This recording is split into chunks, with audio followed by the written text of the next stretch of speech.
सन 1850 में लकड़ी और लोहे से बना पहला लाइट हाउस एक कमजोर चट्टान पर तामीर किया गया था। लेकिन सिर्फ एक साल बाद 17 अप्रैल 1851 को 30 मीटर ऊंची लहरों वाले एक खौफनाक तूफान ने उसे मुकम्मल तौर पर तबाह कर दिया और उसके अंदर मौजूद तमाम लोग समंदर में डूबकर मर गए। 9 साल बाद इसे दोबारा मजबूत पत्थरों से बनाया गया और यहां काम करने वाले चौकीदारों ने रात के वक्त किसी के रोने और कदमों की आवाजें सुनने की शिकायत की, जिन्हें लोग 1851 के हादसे में मरने वालों की रूहों की चीखें समझते हैं।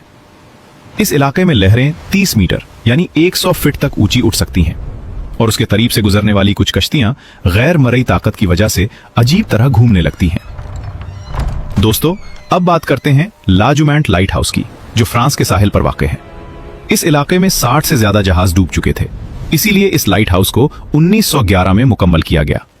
यहां काम करने वाले चौकीदार या तो पुरस्रार तौर पर लापता हो जाते थे या शदीद जहनी तनाव का शिकार हो जाते थे। साल 1999 में फोटोग्राफर जॉन गिशार्ड ने इस लाइट हाउस की वो तारीखी तस्वीर ली जिसमें चौकीदार दरवाजे पर खड़ा था और 40 मीटर ऊंची लहर पूरे जोर के साथ इससे टकराने वाली थी, लेकिन वो मोजज़ाती तौर पर बच गया। ये तस्वीर आज भी दुनिया भर में मशहूर है। वीडियो में इस अफवाह की तरदीद भी की गई कि यहां काम करने वालों को सालाना 32,200 रुपए करोड़ रुपए तनख्वाह मिलती थी। ये सिर्फ एक ऑनलाइन फेक स्कीम थी, जबकि असल तनख्वाह $80,000 से $1,00,000 सालाना थी। ये लाइट हाउस 1991 से मुकम्मल तौर पर खुदकार है। दोस्तों, अब बात करते हैं फास्ट नेट लाइट हाउस की, जो आयरलैंड में वाक़ है। इसे आयरलैंड का आंसू का कतरा भी कहा जाता था, क्योंकि ये वो आखिरी किनारा था जो यूरोप छोड़कर जाने वाले तारिकीने वतन को नजर आता था। लोहे से बनाया गया पहला ढांचा अटलांटिक की लहरों के सामने कमजोर पड़ गया, जिसके बाद इसे 7 साल की मुसलसल मेहनत से बड़े बड़े ग्रेनाइट ब्लॉक से 1904 में दोबारा तामीर किया गया।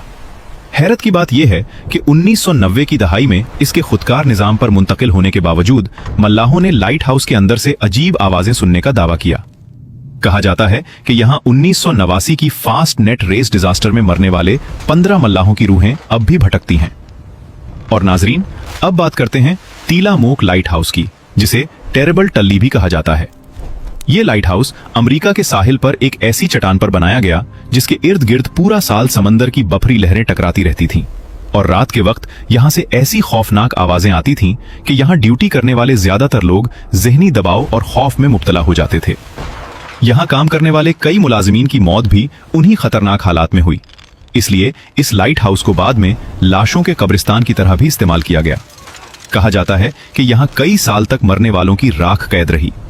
इस लाइट हाउस की तामीर के बाद हर बार मुरम्मत करवाना एक अलग खौफ था, क्योंकि